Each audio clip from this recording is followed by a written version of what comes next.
જોહાર જય આદિવાસી જય બિલ પ્રદેશ। આજે 9 ઓગસ્ટ અને રક્ષાબંધન એક જ દિવસે આવી રહી છે। વિશ્વના તમામ દેશો જ્યાં પણ આદિવાસી વસતા હોય ત્યાં વિશ્વ મતલબમાં બધા દેશોમાં આવી ગયો વિશ્વ આદિવાસી દિવસ એટલે કે 9 ઓગસ્ટ। 9 ઓગસ્ટ એટલે આ વખતે રક્ષાબંધન અને 9 ઓગસ્ટ બંને ભેગા છે। મિત્રો, આ આદિવાસી તહેવારોને લઈને મોટી નિવેદન, ખાસ કરીને રક્ષાબંધન અને 9 ઓગસ્ટની વાત કરીએ તો 9 ઓગસ્ટ વિશ્વ આદિવાસી દિવસ તરીકે ઉજવવામાં આવે છે અને વિશ્વ આદિવાસી દિવસને દિવસે રક્ષાબંધન પણ છે। તો બીજા અન્ય સમાજના લોકોને અગવડ ના પડે તે માટે ખાસ ધ્યાન રાખવું અને સાથે સાથે એ પણ જણાવવું જરૂરી છે કે વિશ્વ આદિવાસી દિવસ નિમિત્તે જે પણ આપણી પરંપરા રીતિ રિવાજ પ્રમાણે પહેરવેશ બોલી ભાષાનો ખાસ કરીને ઉપયોગ કરવો એ દિવસે, અને આપણી રહેણી કહેણી કઈ રીતે રહેવું કઈ રીતે એ બધું વિશ્વ આદિવાસી દિવસે પ્રોગ્રામ કરવામાં આવે। પણ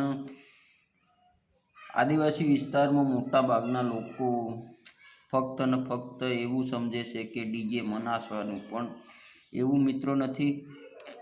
આદિવાસી દિવસને દિવસે 9 ઓગસ્ટના દિવસે ખરેખર એમના પરંપરાગત ઉજવણી કરવી જોઈએ અને જેમને ખબર ના હોય એમને કહેવું જોઈએ કે આપણો તહેવાર આ રીતના એક અલગથી આપણે ઉજવીએ છીએ। વિશ્વના તમામ દેશોમાં આ તહેવાર ઉજવવામાં આવે છે, કારણ કે જેમ કે બીજા ધર્મોમાં અલગ અલગ તહેવારો આવે એમ આપણા આ 9 ઓગસ્ટ દિવસે આપણો પણ તહેવાર અને કઈ રીતે આદિવાસી રહે છે અને કઈ રીતે એમનું